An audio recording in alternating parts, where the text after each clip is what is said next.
परमेशा तू सर्वेशा हे परमेशा तू सर्वेशा वंदन आमुचे तुझ विनाशा वंदन मुझे तुझ विनाश श्रद्धा ठेवून करीतो वंदन श्रद्धा ठेवूनी करीतो वंदन सुखवी आमुचे तू भववंदन चुकवी मुझे तू भवबंधन दर्शन द्यावे तव जगदीशा दर्शन द्यावे तव जगदीशा वंदन आमुचे तुझ विनाशा वंदन मुझे तुझ विनाश कृपा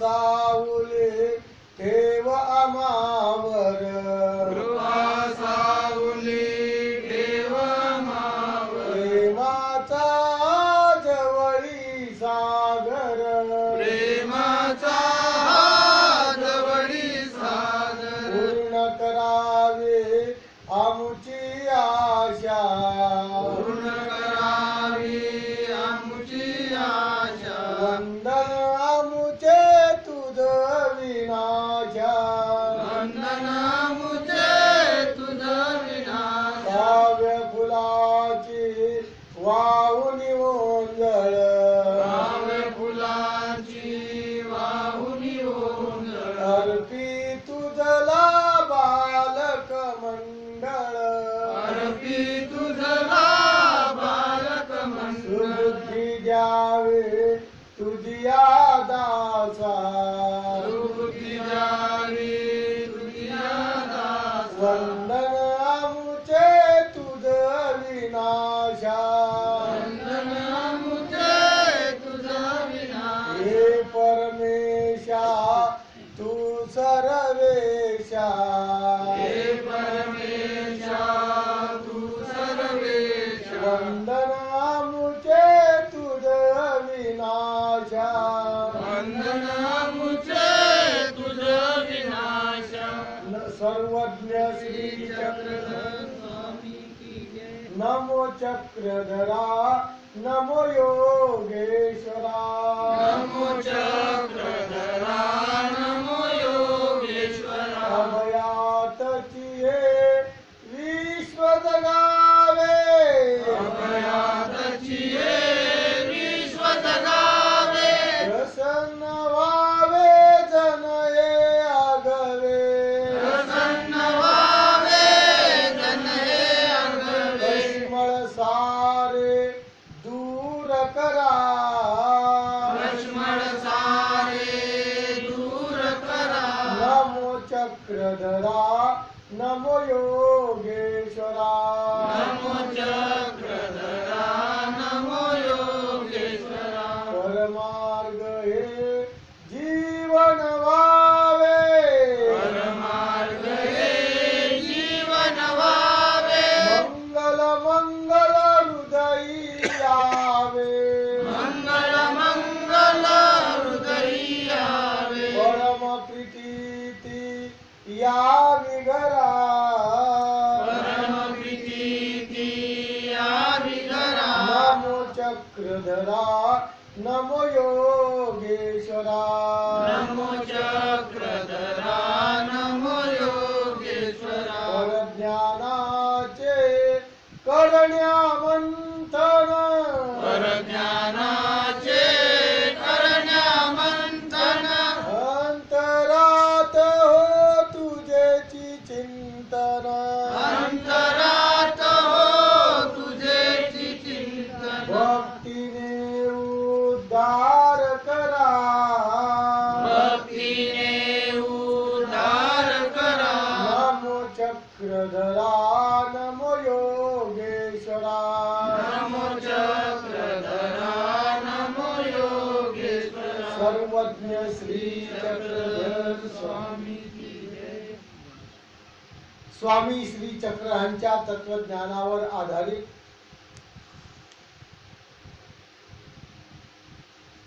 आपल्या सर्वांच्या जीवनावर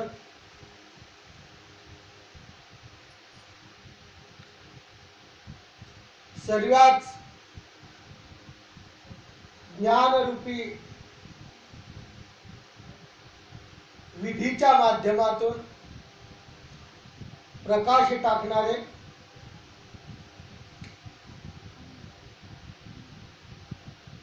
व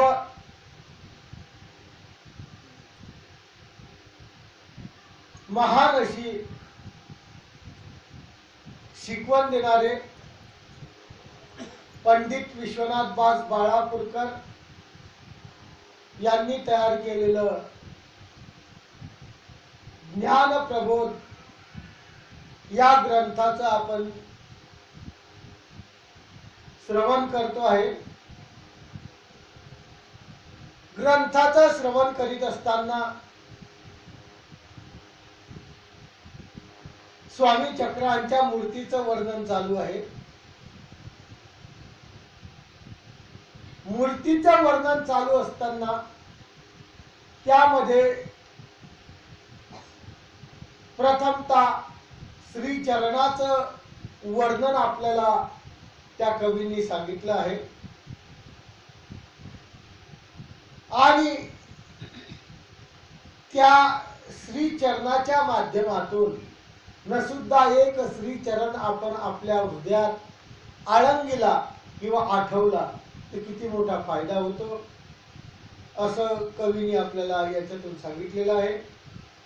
त्याच श्री चरणाचं वर्णन करीत असताना मार्ग गती कारणे तया चरण क्षेत्री मी म्हणे प्रतिपदी क्षेत्रज्ञ तेने निर्मिले धुरे। मार्ग गती कारणे तया चरण क्षेत्र मी म्हणे, रस्त्याने चालत असताना वेग यावा म्हणून परमेश्वर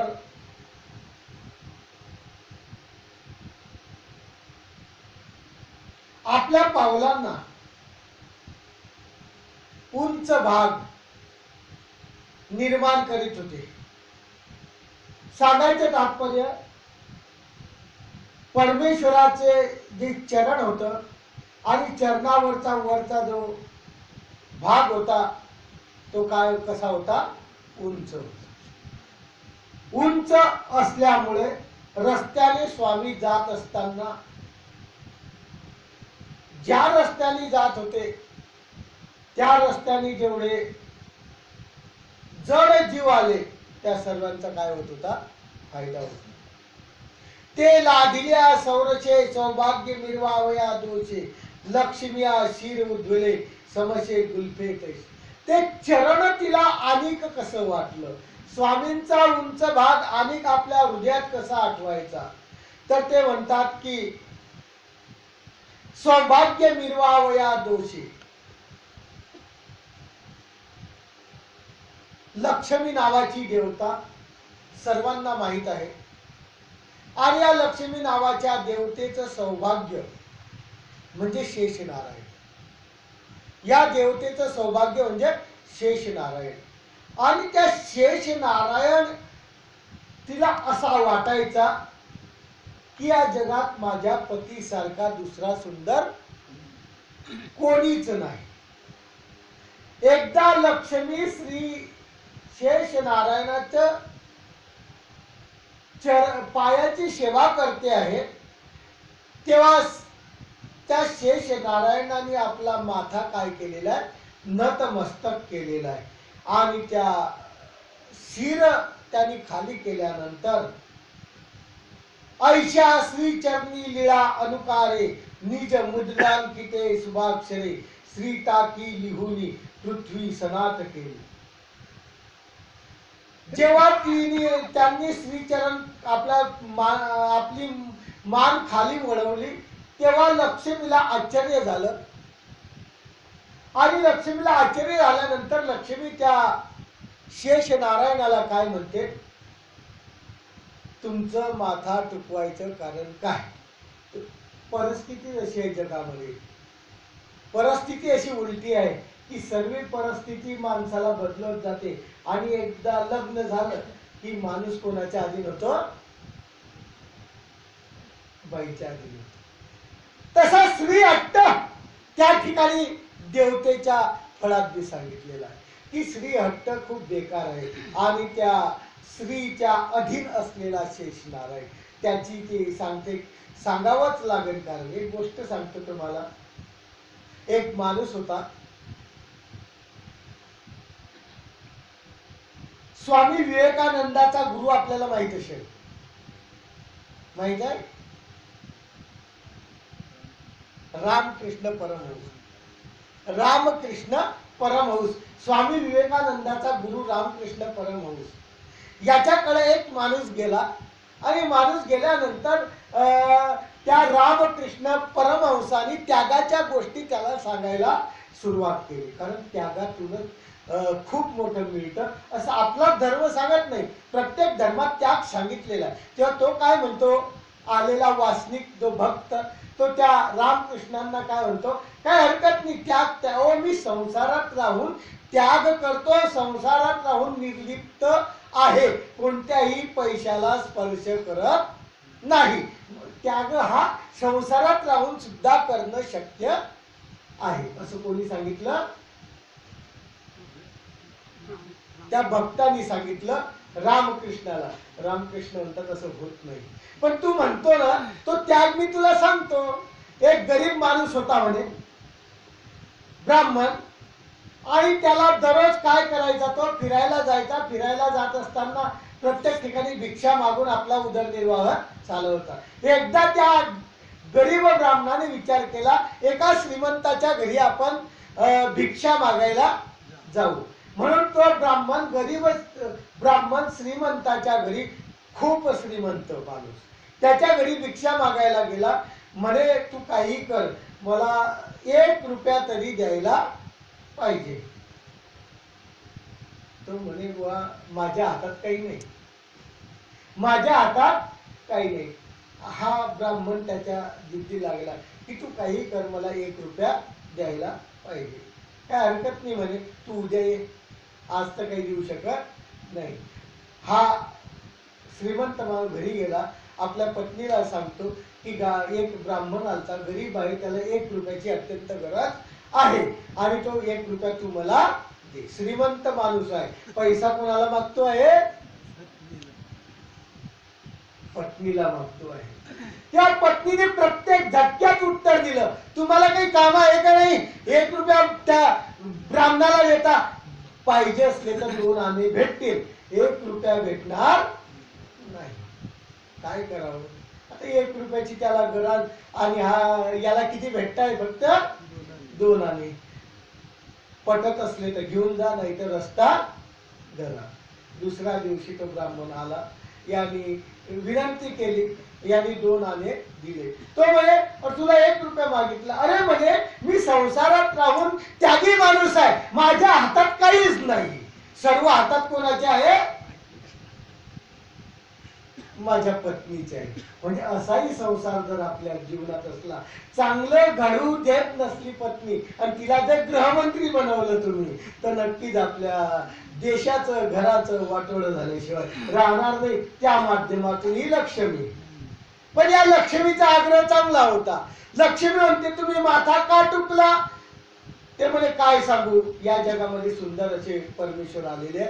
हट्ट घेतला, माहितच आहे तुम्हाला. हट्ट घेतला, तिथं बोलवलं आणि बोलवल्यानंतर तिने पाहिलं. पाहिल्यावर आकृष्ट झाली, त्यांच्यासोबत निघायलाही लागली. एखादा जर संसारी माणूस असतात त्यांच्यासोबत जा, ते खेटर खायची नका, पण त्याला काही फरक पडला नाही. तेव्हा महादाईसांनी प्रश्न केला, बाबा त्यांची पत्नी त्यांची सोडून चालली गेली, त्यांना काही फरक नाही. स्वामी म्हणतात शिराब्दी अविक्रिय ब्रह्म की, शिराब्दीचा जो शेष नारायण आहे त्याला विकरण्याची गरज नाही. अशा माध्यमातून ते म्हणतात की ते श्रीचरण त्या कोणी पाहिलं, लक्ष्मीने पाहिलं तर तिने सर्वस्व त्या श्रीचरणावर अर्पण करून टाकलं. आज मी तर उद्या तिला लक्ष्मी म्हणजे शेषयाची पत्नी जरी असली तर पत्नीला वेद झाला नाही.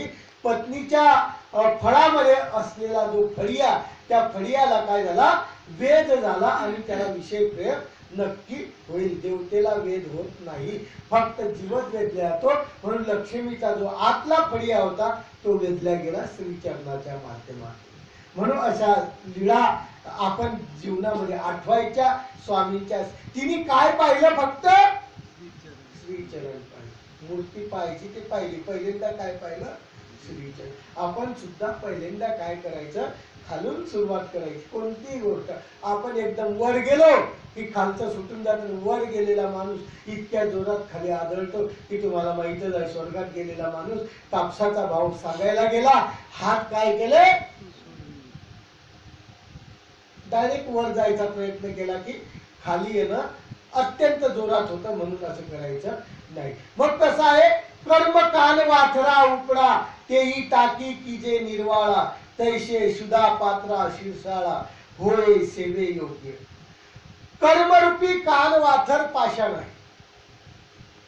आपल्याला लागलेलं कर्मरूपी कान वाथर पाषाण आहे. आणि या पाषाण लागल्यामुळे काय होतं की याला टाका देणं अत्यंत गरजेचं आहे. तो पाषाण वरचा फुटल्याशिवाय मधलं जे शुद्ध स्वरूप आहे, शुद्ध पात्र आहे, त्या शिरसाळा नावाचा पाषाण मिळत नाही. म्हणून ते म्हणतात की काळा भिन्न पाषाण असतो हा कान वाथर. त्याला काय करतात?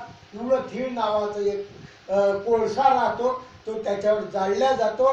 जाळल्यानंतर त्याला तोडल्या जातं. त्याच्या चकत्याच्या बाहेर निघतात आणि त्याच्यामधून निघणारा जो शिरसाळा नावाचा पाषाण त्याचे काय होते?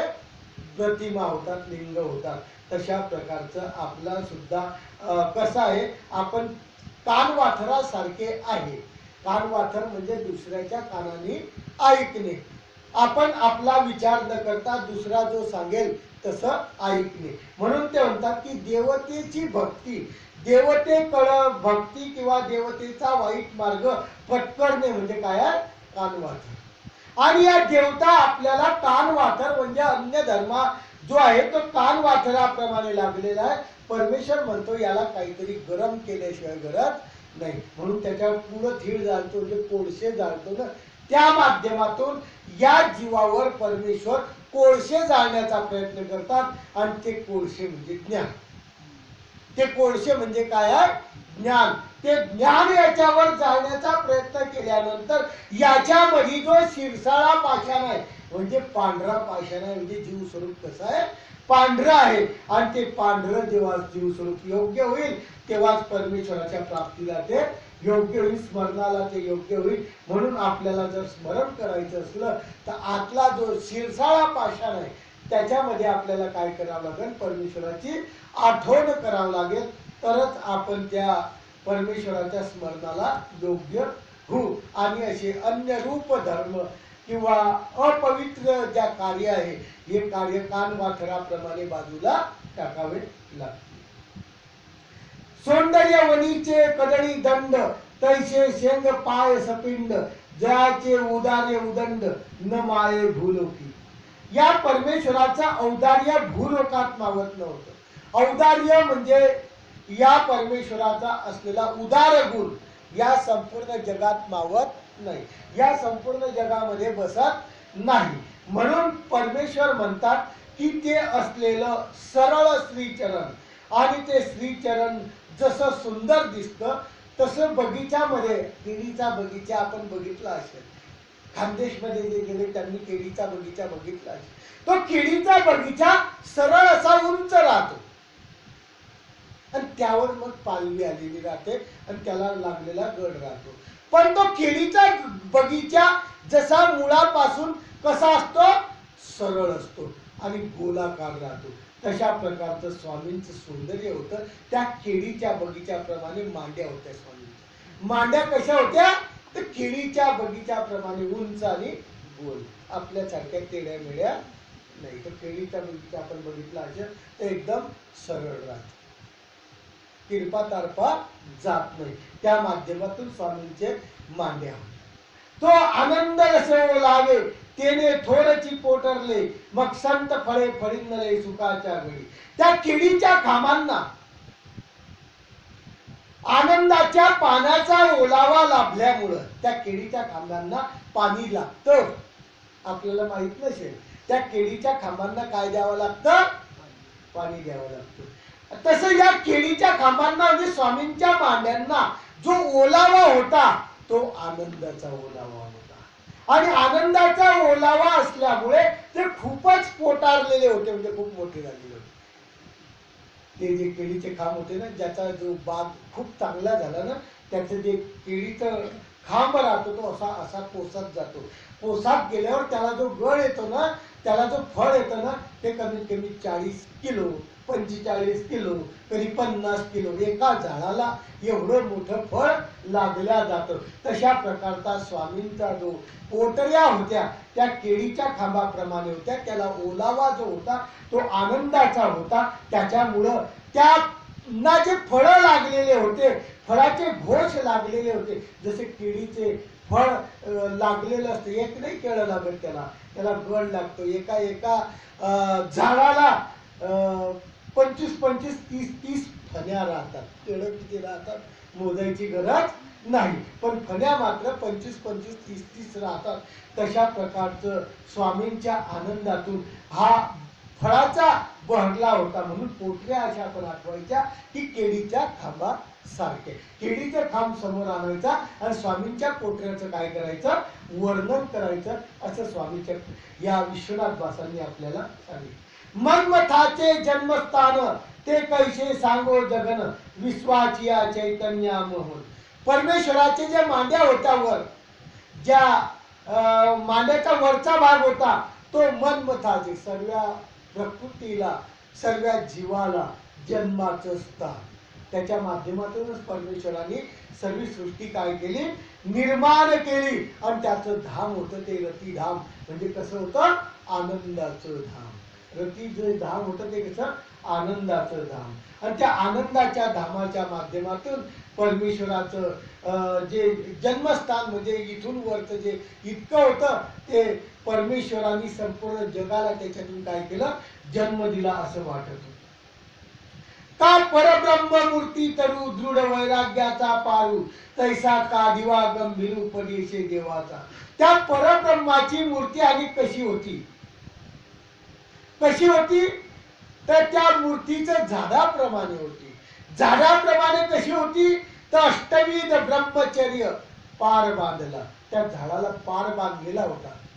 झाड असतं, झाडाला पार इकडे काय म्हणतात, एक झाड राहतं त्याला चारी बाजूने गोलाकार असा ओटा बांधलेला राहतो आणि लोक त्याच्यावर बसत असतात.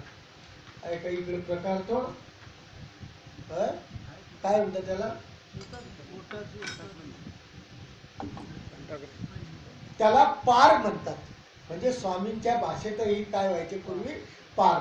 पार तुम्ही चरित्रामध्ये बऱ्याच ठिकाणी मानले काय, पारीवर बसले होते, पार, त्याला पार म्हणतात.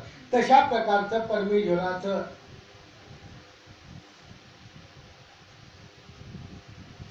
मूर्ती कशी होती, त्याप्रमाणे होती. त्याच्या बाजूनी पार बांधलेला होता आणि तो पार बांधलेला होता तो इतका सुंदर दिसत होता. अष्टविध ब्रह्मचर्य, त्याप्रमाणे स्वामींचं पार त्या झाडाचा जो घेर आहे तो दिसत होता.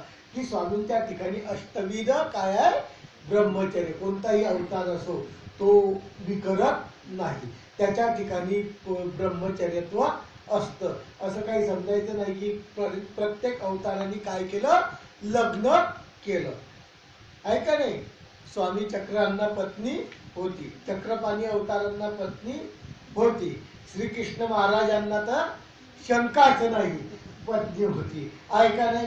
आता राहिलं गोविंद प्रभू बाबाला सुद्धा एकदा इच्छा झाली होती की मी विवाह करेल. त्यांचं वय किती होतं सांगता येत नाही, म्हातारे होते. म्हातारपणी विवाह करायची प्रवृत्ती झाली म्हणजे त्या कोणाचं भाग्य, केशव नायकाच्या मुलीचं भाग्य की तिला विषय प्रेम द्यावं. अशा माध्यमातून परमेश्वर अष्टविध ब्रह्मचर्य काम करत असतात. कोणत्याही कोणाच्याही अधीन जात नाही. तो निर्गुण निरोपम सृष्टी म्हणून धने प्रपंचाची दृष्टी लागे या लागी वेडली सुनीती सुगुणा. या सृष्टीत तो एकटाच निर्गुण आहे, त्याच्यामुळे त्याला प्रपंचाची दृष्ट लागत नाही.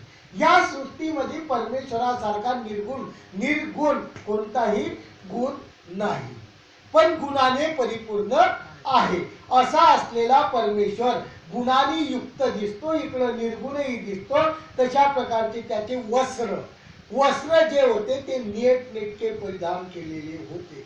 अतिशय सुंदर प्रकारचे वस्त्र प्रत्येक अवताराचे होते, की जे वस्त्र पाहिल्यानंतर भक्तिजन काय व्हायचे, आनंदित व्हायचे. स्वामींनी डोमेग्रामला मल्लाची पूजा स्वीकार केली, त्या वेश कोणाचा धारण केला, मालगंठीचा अवसर.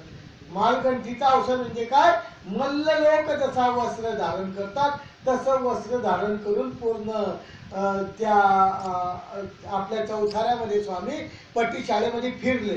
अशा प्रकारचं वस्त्र स्वामींचं आठवणं गरजेचं आहे. श्रीकृष्ण चक्रवर्तीचं वस्त्र आसवायचं होतं तर कसं आठवावं लागेल, की 56 कोटी यादवासोबत बसलेले राज लोकांवैभव.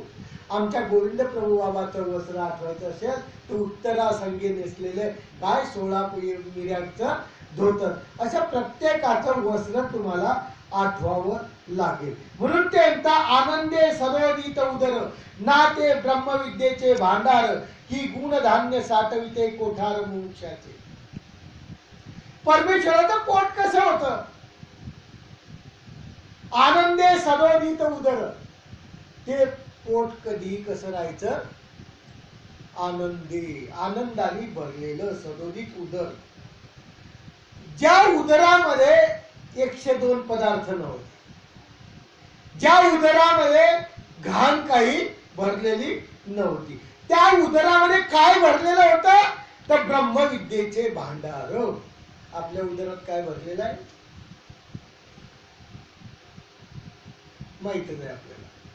म्हणून ते म्हणतात त्या उदरात, स्वामींच्या उदरात ब्रह्मविद्येचं भांडार होतं. का गुणधान्य साठविले कोठर मोक्षांचे, की असं वाटायचं की धान्य जसं कणगीत साचलं जातं तसं परमेश्वराच्या उदरामध्ये गुण धर्म आणि ब्रह्मविद्या कठोर कोठार म्हणजे खूप मोठं मुमुक्षत्वांचं म्हणजे जे मोक्षाची इच्छा धारण करतात अशा लोकांना ते दिसत होतं. तसं फक्त आपल्याला त्यांना दिसत होतं जे मोक्षाची इच्छा करतात त्यांना स्वामींचं उदर कसं दिसत होतं, की ज्या उदरामध्ये ब्रह्मविद्या आहे, ज्या उदरामध्ये गुण भरलेले आहे, ज्या उदरामध्ये धर्म भरलेला आहे. आपल्याला स्वामींचं उदर कसं दिसत होतं,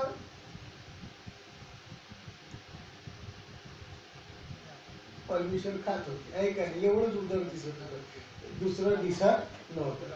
किंवा आपल्याला उदर कोणाचं दिसतं, पुढील पात्राचं दिसतं. काय पात्राचं दिसतं, पुढील पात्राचं उदर. देवाने सांगितलं अन्नदान ते उत्तम, सांगितलं ना की नाही सांगितलं, अन्नदान ते उत्तम. एवढं वासनिकाला पक्क माहित आहे. वासनिकाला हा धडा माहित आहे, ज्यांना करतात त्यांना हे माहित आहे. अन्नदान ते उत्तम. साधू आला घरी की घरी साधू आल्यानंतर त्याला जीव घालतात, पण जीव घालत असताना एकदाच 8 दिवसाच्या त्या ताटामध्ये आणून टाकतात. म्हणजे 4-5 पोळ्या 4-5 हे, मग ते खा. का, अन्नदान ते उत्तम, तुम्हाला एवढं खावंच लागेल. ठीक आहे, अन्नदान उत्तम आहे, पुढीलाचं मात्र कोठार नाही, पुढीलाचं मात्र गोडाऊन नाही. हा विचार करून अन्नदान करावं लागेल. आपल्याला उदराचा विचार केला तर परमेश्वराच्या व्याळीचा विचार केला, परमेश्वराच्या जेवणाचा विचार केला तर बाईसा स्वामींना कसं वाढत होती, चरित्र आपल्याला शोधावं लागेल. परमेश्वराचं उदर होतं, कशी वाढत होती, पुढ्या तरी 2 मांडा तरी 1 आहे का नाही. अशा माध्यमातून आपल्याला पुढीलाच्या ठिकाणी क्रिया संपादन करावं लागेल.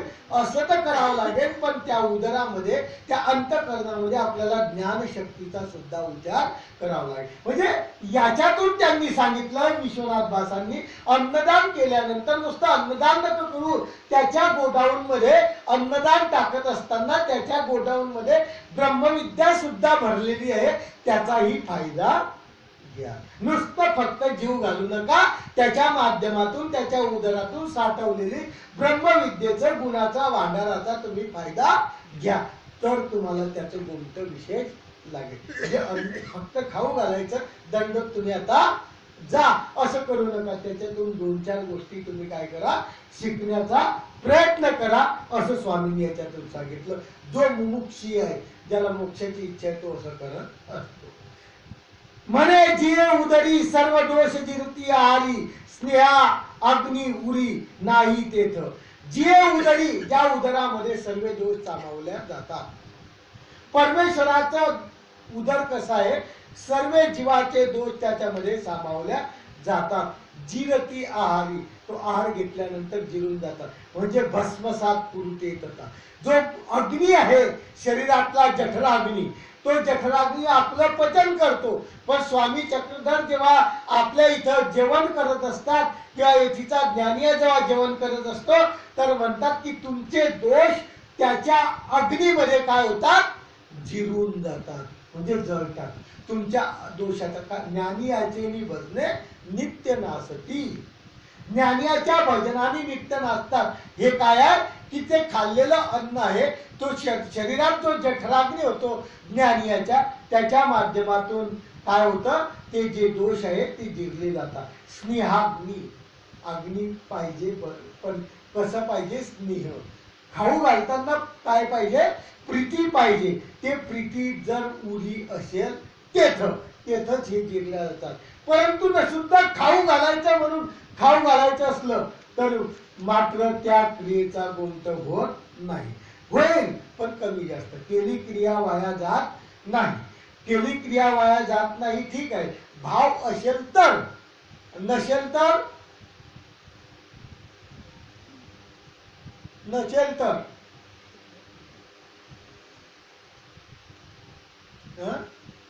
भाव नसेल तर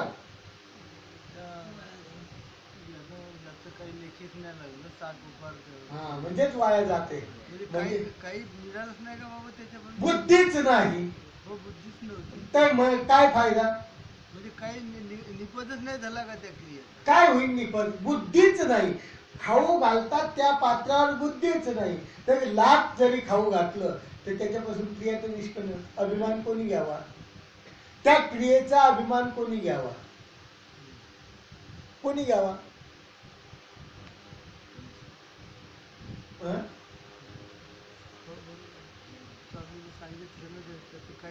कोणी घ्यावा, काही फायदा नाही. म्हणून ते काय म्हणतात, स्नेहाग्नी. स्नेहाचा अग्नी आपल्या अंतःकरणात असला तर त्याचं गोमट लागतं. म्हणजे आपला भाव त्या पात्रावर असल्याशिवाय गोमट लागत नाही. आपला भाव त्या पात्रावर दृढ असावा, म्हणजे तो देवापर्यंत पोहोचतो. त्या पात्राला तुम्ही दुखवलं, देवापर्यंत तुम्ही पोहोचले नाही. त्या पात्रावर तुमची श्रद्धा नाही. आज त्या पात्राला कळेल अगर न कळेल, पण कळणारा मात्र कोण आहे, परमेश्वर. परमेश्वराला तर कळली नाही याची क्रिया कशी आहे. म्हणून त्या माया नदीच्या पोटी भरे कैवल्य आळे पुरे, म्हणून भवरा नाभिकार लावणे. परमेश्वराचा बेंबी कशी होती, ज्याला नाभी म्हणतात, कशी होती, तर जसं नदीचं पात्र भरून जावं, नदीचं पात्र भरून जावं, त्याप्रमाणे परमेश्वराचा कैवल्याच्या पाण्याचा पूर येतो. परमेश्वराला कैवल्याच्या पाण्याचा काय होतो, पूर येतो. आणि तो पूर आल्यानंतर तो वाहत जातो. आणि जसं नदीला पूर आल्यानंतर काही ठिकाणी दगड राहतात, खडक राहतात, त्याला तुम्ही भवरा म्हणतात. तो भवरात बसतो, म्हणजे ते पाणी असं त्या ठिकाणी गोल गोल गोल गोल फिरतं. कधी पाहिलं नदीत, मी तर काय पाहसा. हा मी महत्वाचा प्रश्न. आमच्याकडे नदीला काही तोटा नाही, त्याच्यामुळे भवऱ्या पाहायला खूप भेट. त्या नदीमध्ये असं गोल गोल गोल गोल गोल फिरल्या जातं, त्याला भवरा म्हणतात. आणि असं म्हणतात त्या भवऱ्यामध्ये सापडला म्हणजे माणूस खतम होतो, सापडतच नाही. तशा प्रकारचं स्वामींचा जो नाभी होती, नदीचा पूर म्हणजे घामाची धार, जशी त्या बिंबीमध्ये जायची आणि गोल गोल फिरायची, त्या माध्यमातून परमेश्वराची नाभी मला निर्माण व्हावी. त्या भवऱ्यात जो सापडला तो कधी वापस येत नाही. तसा या भवऱ्यात जो सापडला तो वापस येत नाही, म्हणजे या जन्म मृत्यूच्या चक्रात पडत नाही, येण्याअर्थी वापस येत नाही. नाही तर तुम्ही म्हणसाल त्याचा आत्मघात होईल. तसा प्रकार नाही. या भवऱ्यामध्ये तो सापडला म्हणजे असा नाभीचा जर तुम्ही स्मरण करताना विचार केला आणि त्या भवरा तुमच्या अंतःकरणात सापडला म्हणजे तुम्ही जन्म मृत्यूच्या सापडत नाही असं ते विश्वनाथ भासाने सांगितलं. जेथोनी निघावा सहसा नाही योगियाच्या मनसा तेने मोक्ष पावणे ऐसा उरी दे जीवा. त्यांनी सांगितलं की त्या बेंबीच्या भवऱ्याच्या माध्यमातून जसा माणूस वापस येत नाही तसं योगियाचं अंतःकरण त्या भवऱ्यातून बाहेर निघत नाही. निश्चितच आपण समजून घ्यायचं की ज्याचं अंतःकरण ज्याचं मन स्वामींच्या बेंबीतून बाहेर निघालं नाही त्याला नक्कीच मोक्ष मिळाल्याशिवाय राहणार नाही. असं काय आठवायची स्वामींची नाभी. माग मूर्ती प्रकाशामध्ये अशी नाभी सांगितली नव्हती. कशी सांगितली होती?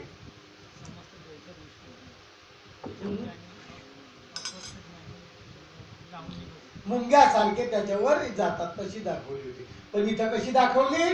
भवऱ्याप्रमाणे दाखवली. म्हणजे मूर्तीचं वर्णन आहे पण मूर्तीचं वर्णन साध्या भाषेत केलेलं आहे. साध्या भाषेत म्हणजे तुम्हाला कळावं, तुम्हाला स्मरण करताना स्वामींचा एक एक अवयव कसा आठवायचा म्हणून त्यांनी पोटऱ्या सांगितल्या, श्रीचरण सांगितलं, जंगा सांगितल्या. आता काय सांगितली? नाभी सांगितली. ती नाभी कशी आठवायची? तर त्या पाण्यातल्या भवऱ्याप्रमाणे आठवायची. पाण्यातला भवरा नाही तर नदीचाच विचार करसाल. नदीचा नाही विचार करणार लागत. त्या परमेश्वराच्या एक नदी आहे आणि त्याला कैवल्याचा काय आलेला पूर आलेला आहे. तो पूर पाणी स्वामींच्या नाभीमध्ये जातो आहे, गोल गोल फिरतो आहे. तसं आपलं अंतःकरण त्याच्यामध्ये जर गोल गोल गेलं तर आपण सुद्धा या चक्रातून मुक्त होऊ असं त्यांनी सांगितलं. जे घेऊनी भक्तीची तरी आरतीशी रिगती मायापुरी ते तरोनी पैलतिरी केवळ सुखा मिळते.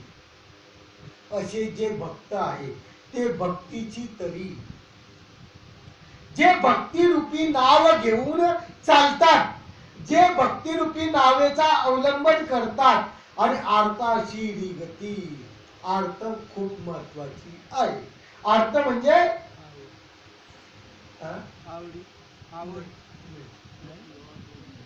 तोची व्हावा तोची भेटावा याला काय म्हणतात? निर्वेद, अनुताप, अनुशोच, आरती.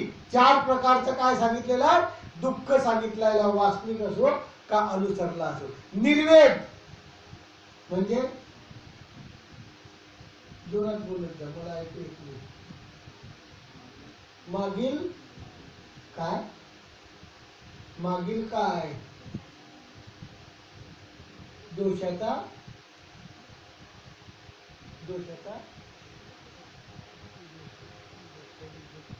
जोरात बोलणं बोलते तर बरोबर आहे पण बाकीच्या लागतो मला ऐकू आलं का काही नाही? ती सांगते का? बरं. मागील दोषाचा दुःख करणे. मागील दोषाचा पोळ याला म्हणतात निर्वेद. जीवनामध्ये आपण हमेशा प्रसंग ओढत असताना, स्मरण करत असताना चार आपल्याला हे आठवावं लागेल. निर्वेद म्हणजे मागील दोषाचा पोळ म्हणजे दुःख. अनुताप अनुताप म्हणजे प्रस्तुत दोषाचा पोळ, आता जे घडतात वर्तन. अनुशोच नाही, अनुशोच अनुशोच. अनुताप म्हणजे पुढे घडणारे गत, भविष्य आणि वर्तमान. निर्वेद, अनुताप, अनुशोच म्हणजे गत, भविष्य आणि वर्तमान. आणि त्याला जोडलेली आरती. त्याला ही आरती नाही, त्याला जोडलेली आरती नाही तर आरती म्हणजे की तुम्ही तिकडेच पास. आरती म्हणजे तोची व्हावा तोची भेटावा, ती आरती. अशा आरतीच्या माध्यमातून भक्ताची तडी घेतो, आरताशी रिगतो मायापुरी. त्या मायापुराला आरतीशी म्हणजे तोच व्हावा तोच भेटावा असा जातो. तो तरोनी पैल पारी, तोच पलीकडच्या काठावर जातो. केवळ सुखा मिळेल. जिथं आनंदच आहे, जिथं दुःख नाही, तो तिला भेटेल. जो ही वासनिक असो त्यांनी स्मरण अशा माध्यमातून केलं, आज नाही तर उद्या त्याची क्रिया फलद्रूप होणार. असं काही समजायचं नाही की माझी छप्पनी चालली गेली, आता तर देव भेटणारच नाही, मग आता मजा मारायला काही हरकत. असा जर कोणी विचार केला, आता 56 गेली, मग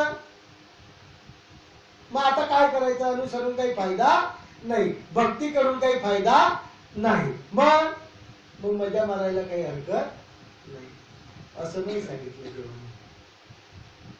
जर एखाद्या वर्षी पाऊसच नाही पडला, अन्न भेटलंच नाही, तर विष कोणी खाणार आहे का? नाही खाणार. म्हणून हे तरी भरू नका. म्हणून काय भरा? असं भरा, जे दिन ते दिन परमेश्वर मात्र देणार. म्हणून आपल्याला आठवण्याचे अत्यंत गरजेचं आहे. का भीतरी कारुण्य उचंबळे, आनंद जन हेलावे, ते तरंग रूपे उमटले अगाधा दोन ओळी. स्वामींचं पोट कसं होतं? स्वामींचं पोट कसं होतं? आता काय होती? नाभी. आता स्वामींचं पोट कसं होतं? भीतरी कारुण्य उचंबले. परमेश्वराच्या पोटाच्या आतमध्ये कारुण्य म्हणजे करुणा. करुणा नावाची परमेश्वराची काय आहे?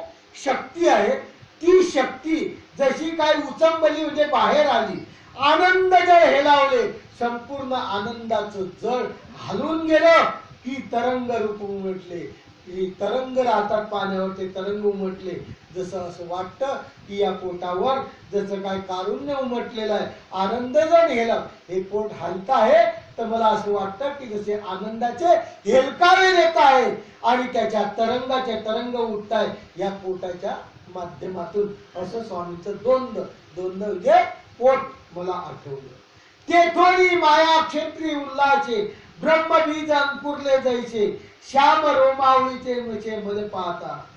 ती रोमावळी म्हणजे केसाची लाईन, छातीपासून तर पोटापर्यंत असलेली रोमावळी, ती कशी वाटते? तर असं वाटते की मायारूपी शेतामध्ये ब्रह्मबीज अतिशय जोमाने अंकुरलं. हे मायापूर आहे आणि मायापुराचं शेत आहे. या शेतामध्ये ते बीज अंकुरलं आणि ते कसं त्याच्यामध्ये उद्रित झालेलं आहे. अशा प्रकारची ती रोमावळी वाटते. पहा, मागच्या मूर्ती वर्णनात आणि या मूर्ती वर्णनात खूप मोठा फरक आहे. आपल्याला फक्त माहित आहे की मूर्ती वर्णन जे मूर्ती वर्णन ज्या प्रकारे असेल त्या प्रकारे मूर्ती वर्णनात खूप फरक आहे. म्हणून हे मूर्ती वर्णन तुम्ही सूत्रपाठ जरी वाचलं, श्रीमूर्ती ऐशे ध्याई जे त्याच्यात हे सापडणार वर्णन नाही. हे कोणासाठी सांगितलं? वास्तविकासाठी. चांगल्या भाषेत, शुद्ध भाषेत, साध्या सरळ भाषेत आपण जर हे आठवलं तर काही अडचण नाही. जशी ती रोमावळी कशी आहे, तर जशी काय मायेचं शेत आहे आणि त्या शेतामध्ये ब्रह्मबीज पेरलेलं आहे आणि ते कसं अंकुरित झालं, अशी मला ते रोमावळी भासत होती. की ते प्रकृती स्वरूपा माझारी, तम असे निरंतरी, ते अनंत अधिष्ठिल्या बाहेरी, पडिले कुटीळ भाव. किंवा त्या माया स्वरूपामध्ये असं मला वाटते. आणि ते रोमावळी कशी वाटते आहे? त्या माया स्वरूपातली ती रोमावळी जी आहे ती कशी वाटते मला, की अज्ञान रूपी काळीमा हमेशा जीवाच्या ठिकाणी असते. आणि अज्ञान रूपी काळीमा म्हणजे तम, ते नेहमी असते. आणि माया स्वरूपाचा ईश्वराने अंगीकार केल्यामुळं काय असं वाटायला लागलं की ती जी रोमावळी आहे ते परमेश्वराच्या अंतःकरणातून जी काळीमा होती देवतेची मायापुरातली, ते त्या रोमावळीच्या माध्यमातून बाहेर आली. म्हणजे देवतेचं स्वरूप कसं आहे? निकृष्ट, निर्यदारिका, काळमय, प्रत्येकाचं हमेशा अनहित करणार आहे. परंतु त्या रोमावळीच्या माध्यमातून मला असं वाटायला लागलं की ईश्वराने त्या मायापुराचा अंगीकार केल्यामुळं ईश्वराच्या मायापूर जे धारण केलेली माया आहे, त्या मायेची जी काळीमा आहे, ती काळीमा जशी त्या रोमावळीच्या माध्यमातून बाहेर निघून गेली आणि ते मायापूर शुद्ध झालं, अशी ती काय आहे? रोमावळी.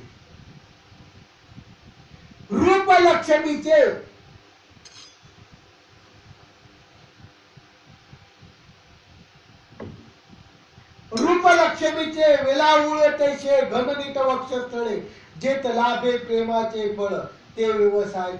परमेश्वराची छाती कशी होती? एक एक वर्णन सुंदर आहे. आणि हे एक एक वर्णन आपल्या अंतःकरणात असलं, दररोज एक एक अवयव बी आठवला तर किती दिवसांनी पाळी? स्मरण करताना दररोज फक्त काय आठवायचा, एकच अवयव आठवायचा, नाही संपूर्ण मूर्ती आठवू शकत. कारण संपूर्ण मूर्ती आठवायला गेले आपण की ती मूर्ती बाजूलाच राहते, दुसरी मूर्ती आपल्यासमोर पटकन येऊन जाते आणि त्या मूर्तीचं वर्णन आपण काय करतो, सुरू करतो. बरोबर आहे ना? कारण दिवसच आता अशी आहे. कशाचे दिवस आहे आता? ती लगेच मूर्ती आठवते पूर्ण जशीची तशी. ज्या ठिकाणी गेलो तेच आपल्या अंतःकरणात सकाळी आठवते. म्हणून बाबांना फक्त एक अवयव आठवायचा प्रयत्न करा. एक अवयव बी दररोजचा तुम्ही आठवला तर मला वाटतं त्या ज्ञान प्रबोध ऐकला आपण, त्याच्याने आपलं जीवन काय होईल, धन्य होईल. म्हणून ते म्हणतात परमेश्वराचं वक्षस्थळ कसं होतं. रूप लक्ष्मीचे वेलावळ भरदार आणि नितर. छाती कशी होती, भरदार होती. जणू काही परमेश्वर प्राप्तीची ओढ असणाऱ्यांना असं वाटायचं की परमेश्वराच्या छातीला पाहिल्यानंतर आपल्याला हे फळ आता नक्की भेटणारच. परमेश्वराचं सौंदर्य रूपी बंदरच एक आहे. हे काय आहे, बंदर आहे. स्वामींची छाती एकदम भरदार होती. माहितीच आहे तुम्हाला छाती. परमेश्वराची छाती एकदम भरदार होती. आपली छाती कशी असो आपण दाखवत नाही, कपड्याच्या वरूनच फक्त दाखवतो. माझी छाती खूप मोठी आहे, चालताना असा असा चालतो, छाती नसली तरी फुगून चालतो, अशी कंडिशन आपली आहे. आपल्याकडे कोणतं लक्षण नाही पण मात्र दाखवतो आपण. ऐकायनी चालताना हा असा चालतो. लग्नाला आल्यानंतर माझी छातीकडे माझ्याकडं पाव काय बाबा चाललाय बा माणूस. तुझ्या छातीचं वर्णन करणार मी कोणी? तुझ्या छातीचं वर्णन करून काही कोणाचा फायदा? तू कितीही चालला तर तो पाहिन, एकदा पाहिन दुसरीकडे आपल्या उद्योगाला लागून जाईल. म्हणून बाबांनो याच्यात काही मजा नाही. जी मजा आहे ते परमेश्वराच्या प्रत्येक अवयवामध्ये आठवण्यामध्ये आहे. म्हणून परमेश्वराचं वक्षस्थळ भरदार होतं, निताळ होतं. आणि तिथं असलेले जे भक्तासारखे व्यापारी त्यांना असं वाटायचं की प्रेमरूपी फळ आहे आणि हे एक बंदर आहे. या बंदराच्या माध्यमातून आपल्याला परमेश्वर प्राप्तीपर्यंत जायचं आहे.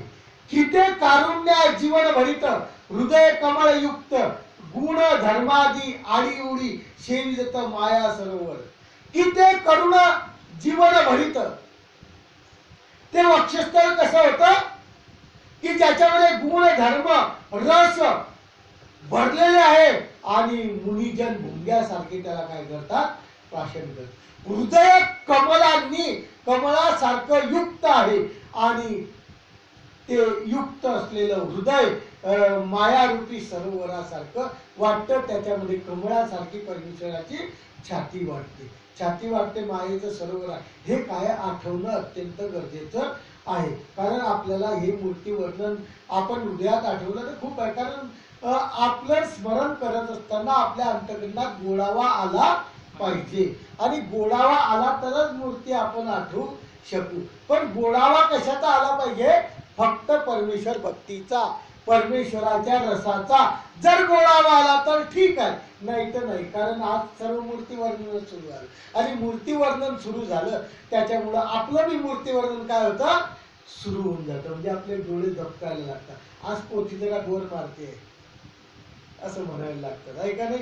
काय लावलं मुलांनी, पाय नाक आम्हाला तर सर्वच आहे. आमचं तर आम्ही दररोज आठवतोच, तुमचं आठवून काही फायदा नाही. म्हणून बाबांनो भक्ती भावानी आठवा, गुणाने आठवा. आठवत असताना एक एक अवयव आठवत असताना परमेश्वराचंच नामस्मरण, परमेश्वराचाच उल्लेख असू द्या. पाय आठवला परमेश्वराचा आणि दुसऱ्या भावना जर आल्या तर काही फायदा नाही. म्हणून मन कलुषित ठेवू नका, मनामध्ये संशय ठेवू नका. नाही तर एक गोष्ट आहे, एका गावाला कीर्तनकार आले, कीर्तन ते समजून घ्या खडगावून येत होते. येत असताना चिचोलीला कीर्तन होतं, रस्त्याने येत आहे. आता त्यांनी विचार केला कीर्तन करत असताना अभंग कोणता म्हणायचा. अभंग असल्याशिवाय कीर्तन तयार होत नाही आणि आपल्याला थोडीशी ढोलकी वाजल्याशिवाय आपली बी ढोलकी सुधरत नाही. आपल्याला एकदा ढोलकीवर थाप बसली की आपल्या अंतःकरणावर वाटतं आता काहीतरी चांगली मजा. तर कीर्तनकारांनी रस्त्याने विचार केला अभंग काय म्हणायचा, म्हणून तो रस्त्याने विचार करत करत आलेला आहे. अभंग घेऊ, त्याच्यावर कीर्तन करू. त्याला काय माहित की पुढच्या काय भानगडी आहे. त्या गावातले पाटील बुवा कुठेतरी एका शौच विधाला बोरीच्या झाडाखाली गेलेले होते. बोर माहितच आहे तुम्हाला, बोरीच्या झाडाखाली शौच विधीला बसलेले होते. हे रस्त्याने जाता यांना माहित नाही काय प्रकार आहे, आणि पटकन एक पिकलेलं बोर खाली पडलं. आता तुम्ही बी तेच केलं असतं, त्यांनी केलं असं काही नाही, तुम्ही तेच केलं असतं. पटकन बोर खाली पडलं, पिकलेलं होतं, पिवळसर होतं, आणि ज्या बोराच्या पाहूनच तोंडाला काय सुटत होतं, यांनी उचललं आणि तशा अवस्थेत तुम्ही केलं असतं.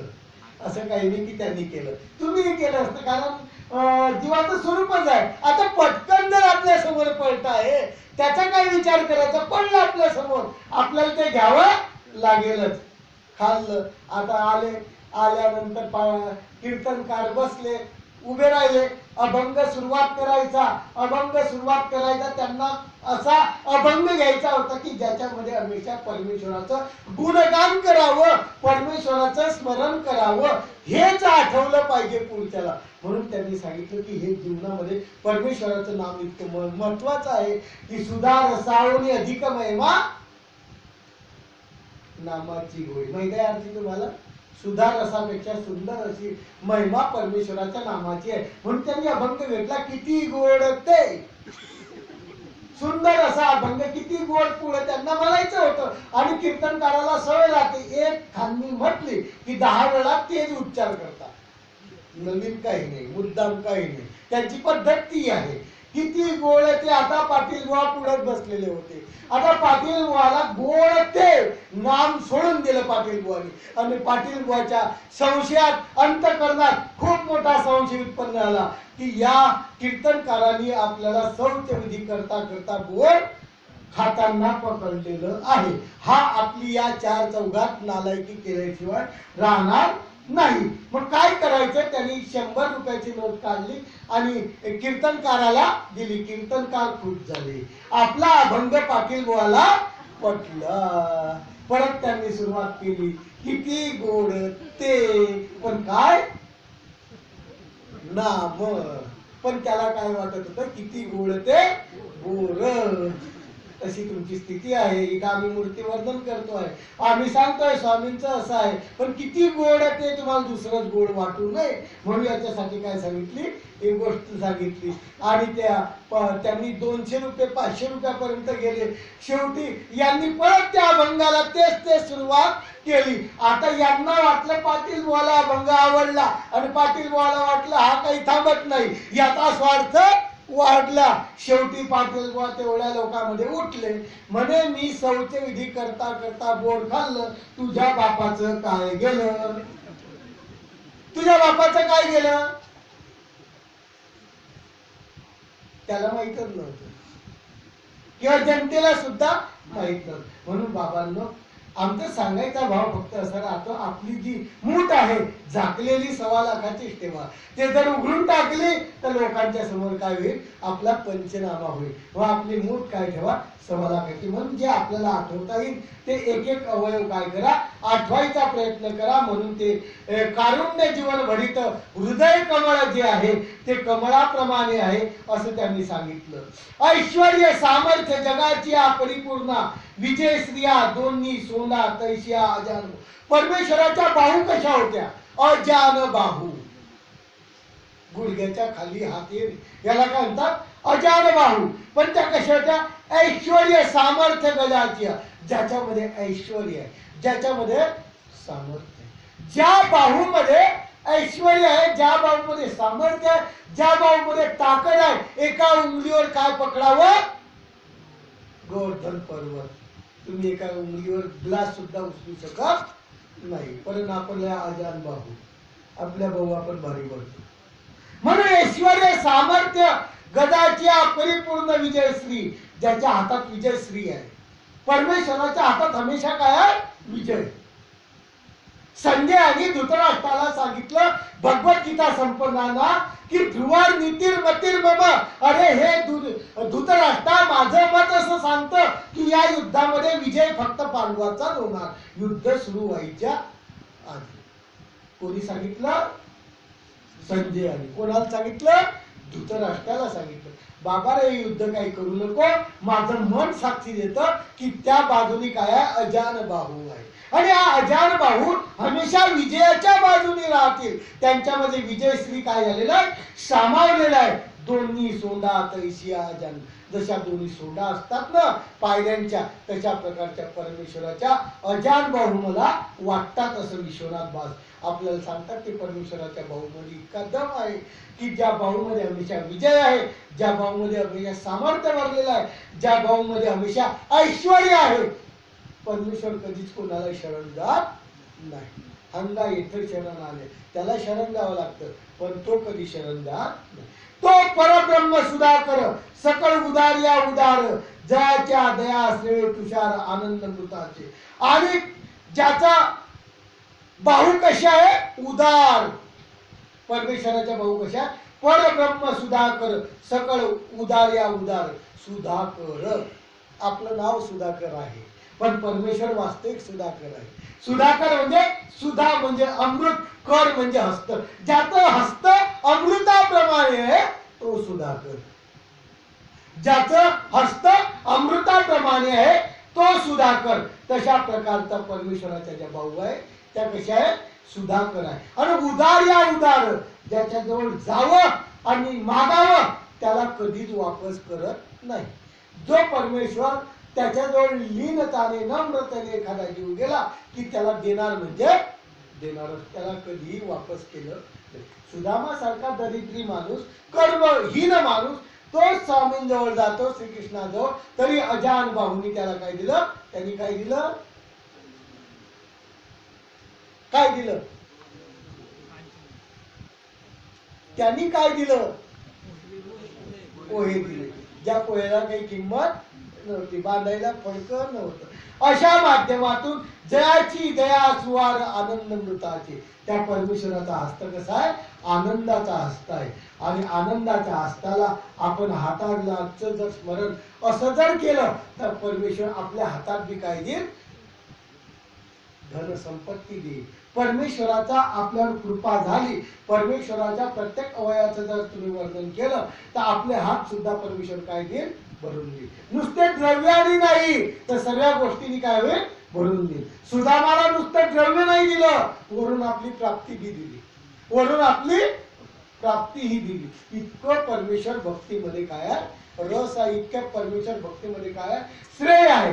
ते वरखोनी बळ हस्त धन, जे अनार्थ केले भक्तजन, ते असे जेत जेत राहिले जीवन ते कार्य रूपे. ज्या हातांनी परमेश्वराच्या असे होते वर्षाव करून भक्तिजनांना इच्छा रहित करून टाकली. परमेश्वराजवळ इच्छा करावी की हाताने परमेश्वराने देऊन टाकावं. जिथं पाणी नाही तिथं सुद्धा पाणी काढण्याची ताकद कोणाची आहे? परमेश्वराची आहे. त्याचं कार्य जसं आहे. औषधी मागावं. जी जी मांडे आलेले आहेत, काय पाहिजे?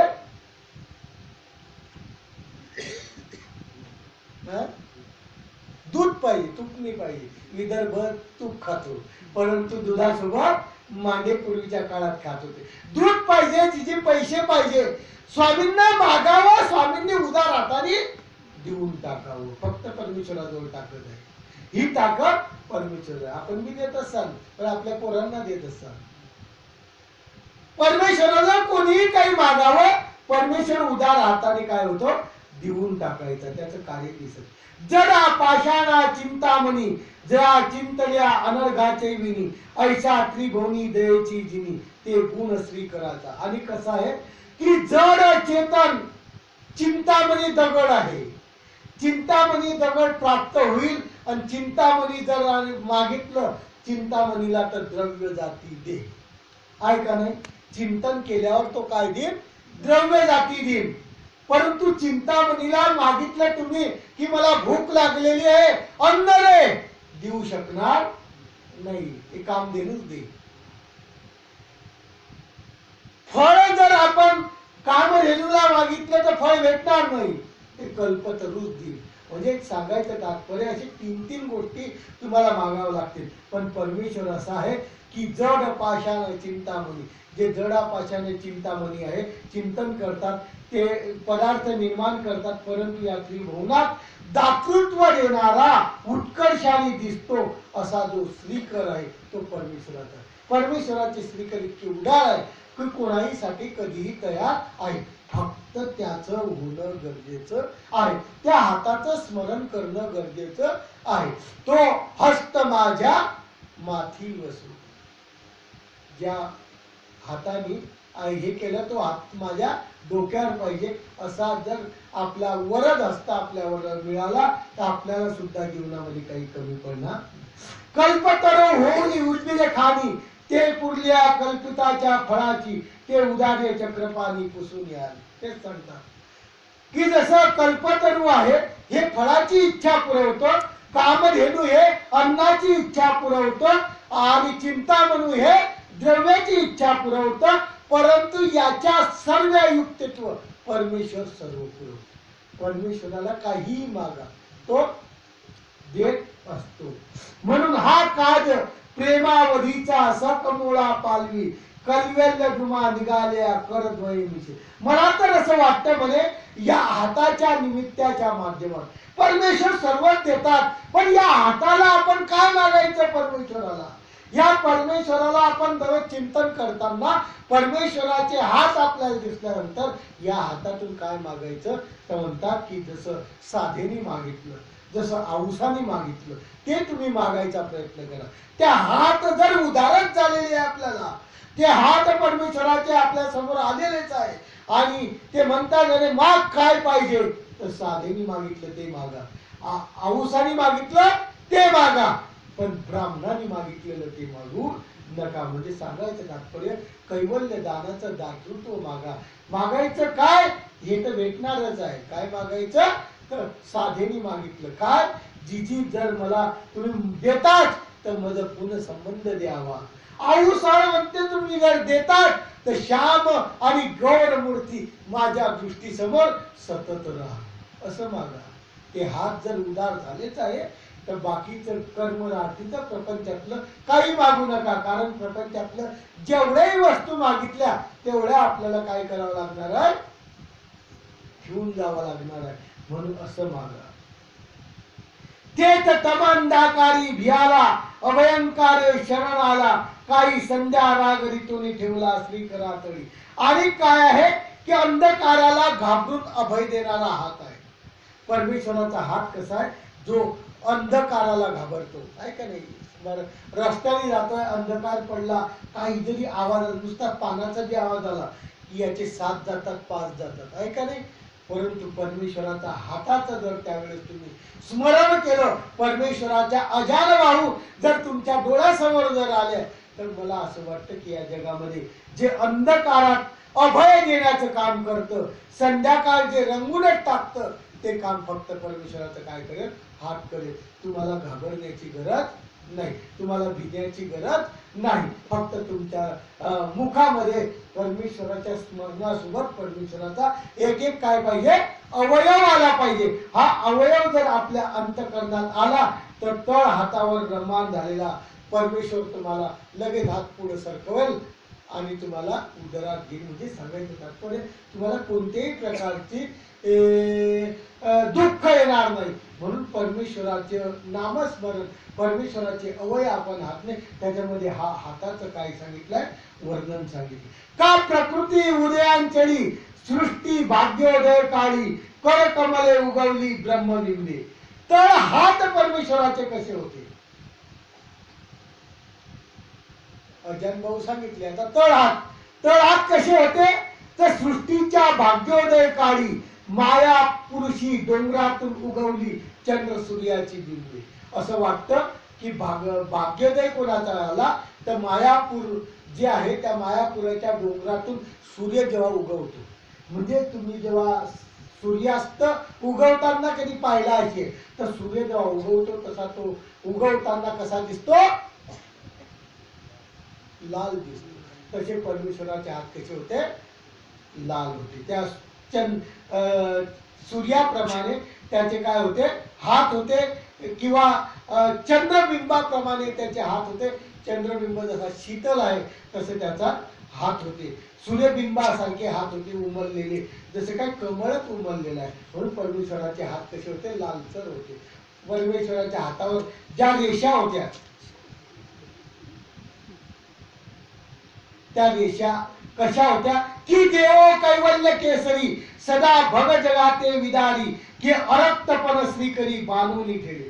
परमेश्वराचं कैवल्य रूप सिंह असा वाटत होता, हत्ती असा राहतो, त्याप्रमाणे हत्तीप्रमाणे तळ हात कसे होते, मजबूत होते. आपले हात असे आहे की आपल्याला नुसता धक्का लागला तर आपला फ्रॅक्चर होईल, फ्रॅक्चर नाही झालं तर घसडा बसेल, घसडा नाही बसला तर रक्त येईल, आणि रक्तही नाही आलं तर मुक्का मार तरी नक्कीच लागेल. पण परमेश्वराचे तळ हात इतके हत्तीसारखे मजबूत होते, ते लालसर असून मजबूत होते, त्यामुळे त्याच्यावर राहिलेला प्रत्येक चिन्ह एकदम सुंदर असं दिसत होतं.